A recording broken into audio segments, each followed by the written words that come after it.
Seguimos hablando sobre el acuerdo entre República Dominicana y Estados Unidos de utilizar porciones de sus aeropuertos para la lucha en contra del narcotráfico. Conversamos ahora con el piloto Francisco Díaz, presidente del Consejo de Capitanes y de la Asociación Dominicana de Aviación General. Frank, ¿qué tal? Bienvenido. Buenas tardes, muchas gracias, Ángelo, muchas gracias, don Roberto, por tenerme en su programa. Gracias. Hablemos un poquito de lo anunciado ayer, ahora desde el punto de vista de la aviación. Ya se ha visto el tema político, ya se ha visto si hay injerencias. Si no hay... Hablemos ahora realmente del pollo, del arroz con pollo. ¿Para qué pueden utilizar tanto el aeropuerto de San Isidro como las Américas, el ejército o la aviación militar de Estados Unidos? Bueno, don Roberto, básicamente son estaciones, son aeropuertos muy genéricos, muy comunes. El aeropuerto de las Américas es un aeropuerto mediano en tamaño, con bastante tráfico comercial. En espacio es un aeropuerto que en rampa tiene poco espacio. Si usted va al aeropuerto, usted se va a dar cuenta que la gente de Arayet y Sky High a veces estacionan sus aviones en la rampa fuera de los gates porque no hay mucho espacio. El combustible es caro. O sea que yo lo que veo aquí es un acuerdo muy superficial, diplomático, para decir que hicieron algo, pero realmente a nivel logístico es muy poco lo que se le añade a las Fuerzas Armadas americanas. En el caso de San Isidro, la terminal, el aeropuerto es muy deficiente. Si ustedes recuerdan, hace poco el gobierno dominicano anunció unas inversiones para un sistema de aterrizaje, una torre de control nueva, luces, pero aún así el asfalto de la pista, el concreto no es el adecuado para los aviones más grandes que utilizan las Fuerzas Armadas americanas, y por eso se habla de los dos. Ustedes ven que cada vez que viene un secretario de Estado, o en este caso el secretario de Guerra, siempre de Estados Unidos, siempre aterrizan en las Américas y no en San Isidro, por eso, por el tema del asfalto, de la pista y todo lo demás. Entonces, logísticamente es muy poco lo que podemos realmente ofrecerle a ellos. Yo diría que ahí hay un tema de espacio aéreo. Ustedes saben que los países a veces son celosos con que aviones militares sobrevuelen su espacio aéreo, y Estados Unidos tiene bases en Guantánamo, en Puerto Rico, en Curazao, en la Florida, por supuesto, y apertura del espacio aéreo dominicano a ese tránsito, a ese movimiento, les ayuda a reducir un poco el tiempo de vuelo, pero no mayor cosa. O sea que todos los años los jefes militares americanos en esta semana del Día de Acción de Gracias, que es hoy aquí en Estados Unidos, siempre hacen estas visitas a las tropas que están desplegadas en las diferentes regiones del mundo. Este año se escogió el Caribe porque es una zona que está en las noticias y lo demás. Y si ustedes siguen, el secretario Hexet está hoy en el portaaviones Jerry Ford, que está ahí al sur de Puerto Rico. Y siguen con sus visitas, lo mismo el general Dan Kane, que es el jefe de Estado Mayor Conjunto. O sea que yo creo que es un tema diplomático y no más allá en el tema logístico.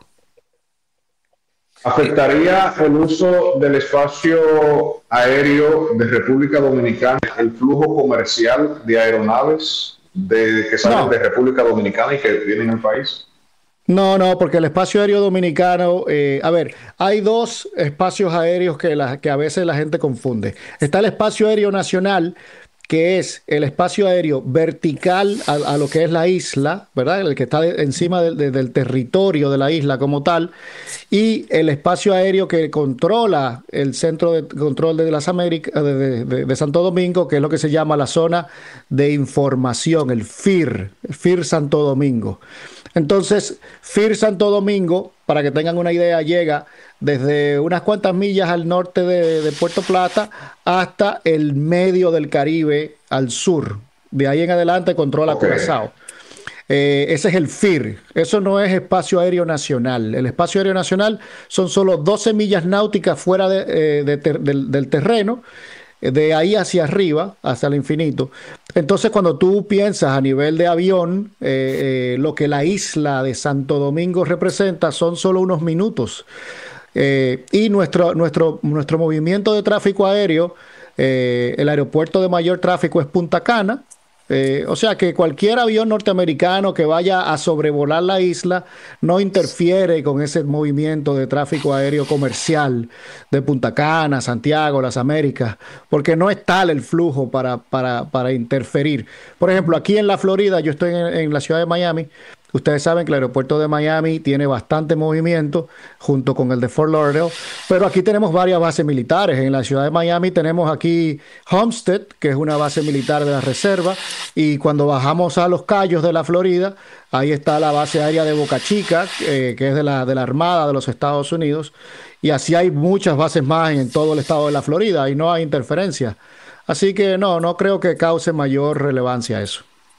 O sea, si vemos el acuerdo o lo anunciado ayer entre el gobierno de Estados Unidos y la República Dominicana, se concentraría más en el uso del espacio aéreo más que en la parte física de San Isidro y de Santo Domingo. Tú decías, bueno, el espacio en el AILA. Hay que recordar que el AILA ha tenido que recurrir a una pista de aterrizaje que utilizan para, usted me dirá mejor cómo se describe Sí, eso, carreteo o algo por el estilo, porque la sí, formal la están reparando. O sea, así no es es. propiamente la pista formal de aterrizaje. Entonces, con todo el flujo que pueda haber, por poco en comparación con Punta Cana, pero hay algún flujo. Yo estuve el fin de semana en el aeropuerto regresando de Boston y aquello era una barbaridad, la cantidad de gente saturado el aeropuerto el domingo en Santo Domingo. Entonces, involucrar aeronaves militares como que es raro. Y ya hablabas de la situación de San Isidro. ¿Se resume entonces el acuerdo a eso propiamente? Lo digo porque hay gente que decía, no, los americanos ahora van a invertir y nos van a dejar una serie de tecnologías en los aeropuertos Ujú. y no sé qué. Sí, mire, yo diría que sí, que se resume al uso del espacio aéreo.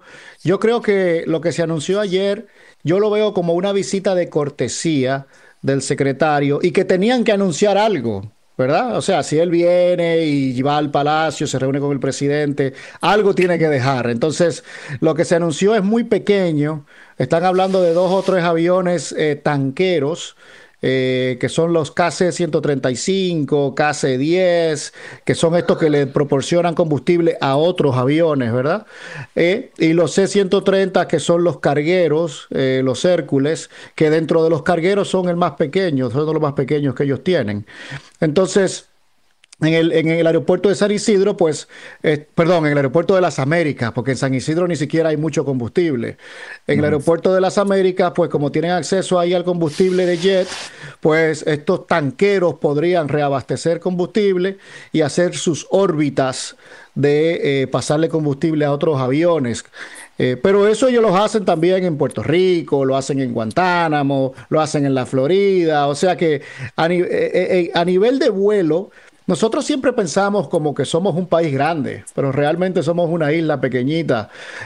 Uno sale de Puerto Plata, o perdón, uno sale de Santo Domingo y ya está preparando la aproximación en Miami cuando estamos volando. O sea, ya estamos trabajando en el computador para la llegada en Miami, es muy cerca.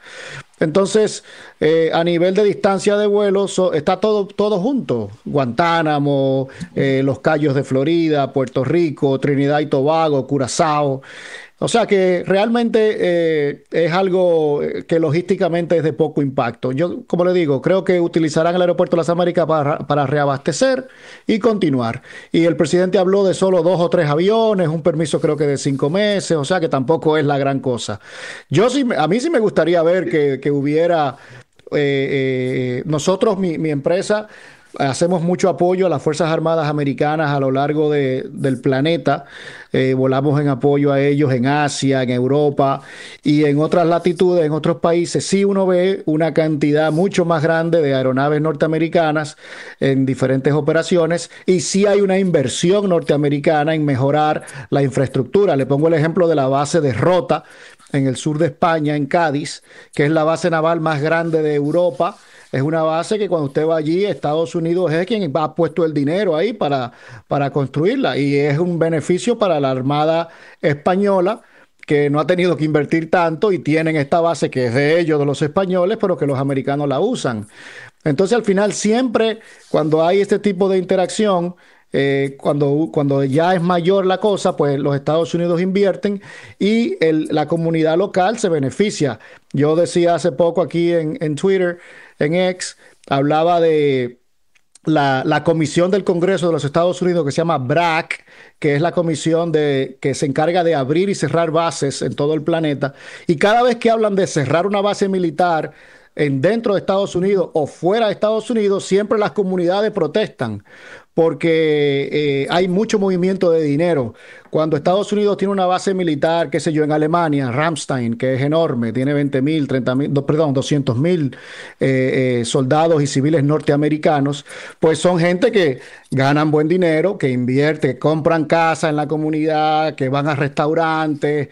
Es como tener 200.000 turistas de los de Punta Cana viviendo ahí y gastando. Entonces tiene un impacto económico importante en la comunidad.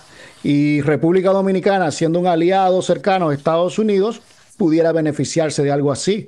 Entonces tenemos que pensar un poco menos en esa soberanía como anticuada y pensar en los beneficios que pudimos sacarle a todo esto, además de que las Fuerzas Armadas Dominicanas fueron fundadas por los Estados Unidos con la intervención de 1917 y hay mucho intercambio de entrenamiento, de equipo, de doctrina y todo lo demás, y tenerlos a ellos en el país nos ayudaría con ese tipo de cosas y equipos y etcétera. O sea que yo no lo veo como la gran cosa ahora mismo, pero ojalá pudiera crecer. Me gustaría decir, Francisco, no sé qué tú pensarás de eso, que de la posibilidad del aterrizaje tanto en las Américas como en San Isidro sería en caso de eventualidades, ¿verdad? De que se incrementen las hostilidades, de que se necesite en algún momento, pero que se va a circunscribir, como bien decías, al tráfico aéreo, ¿no? Sí, yo creo que sí. Y la eventualidad que pudieran usar es básicamente reabastecer combustible, o si la tripulación necesita descansar, quedarse a dormir en las Américas. O sea, al final del día los tanqueros eso es lo que hacen, recoger combustible y pasarle combustible a los demás aviones en el aire.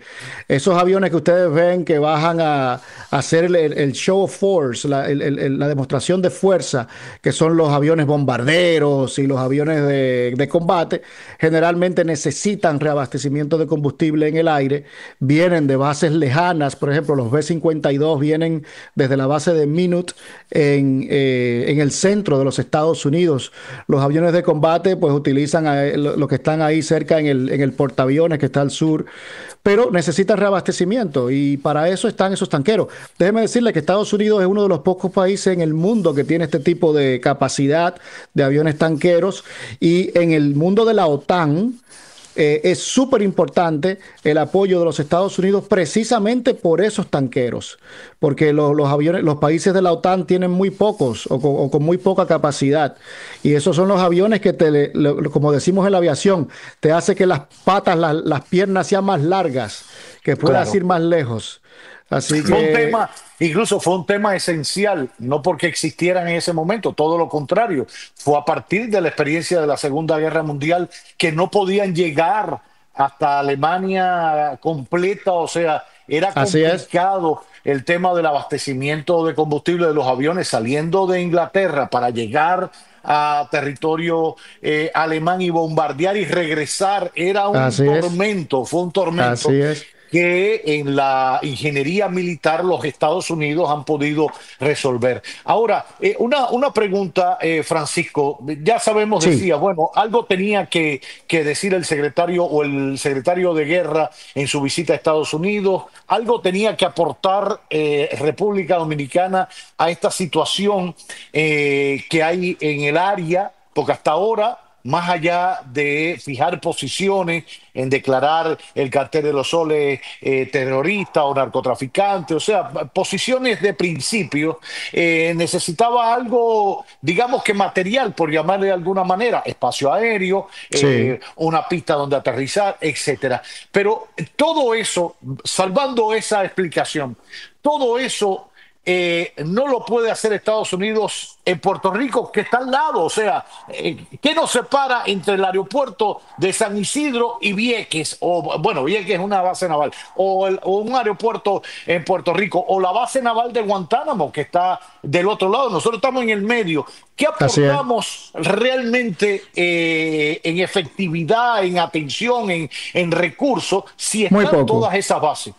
Muy poco, realmente como le decía, el impacto logístico de esto es mínimo. Por eso mismo que usted dice de la cercanía del aeropuerto de San Isidro a la base de Aguadilla, que está en el oeste ahí de Puerto Rico, son media hora de vuelo. Y del aeropuerto de San Isidro a Guantánamo son 45. O sea que al final es muy poco lo que estamos aportando. Por eso yo le digo que es una visita más de cortesía diplomática que cualquier otra cosa. Y la gente que he visto diciendo que estamos cediendo la soberanía y todo lo demás, quiero recordarles que la DEA opera desde San Isidro hace mucho tiempo, y desde el aeropuerto El Higüero.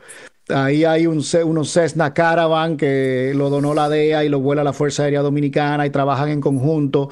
Y los mismos Dash 8 que vuelan desde San Isidro o desde Ligüero y bajan a hacer la búsqueda de los aviones contra droga. Utilizan los Super Tucanos dominicanos cuando los Dash 8 de la DEA o de Homeland Security activan cuando detectan una aeronave sospechosa de droga. Generalmente los Super Tucanos son los que salen porque Estados Unidos no tiene generalmente aviones de combate en el Caribe, fuera de Guantánamo, que sí hay, pero por ejemplo en Puerto Rico, antes había una unidad de la Guardia Aérea Nacional de Puerto Rico de F-16 y eso fue desarmado. Me imagino que ahora al final de esta operación quedará algo allí y por eso se usaban los Super Tucanos dominicanos. Hacemos mucho entrenamiento con los colombianos. Si ustedes siguen la Fuerza Aérea Dominicana van a ver que cada año hay un entrenamiento de interdicción entre la Fuerza Aérea Colombiana y la Fuerza Aérea Dominicana, donde se hacen operaciones en conjunto. O sea que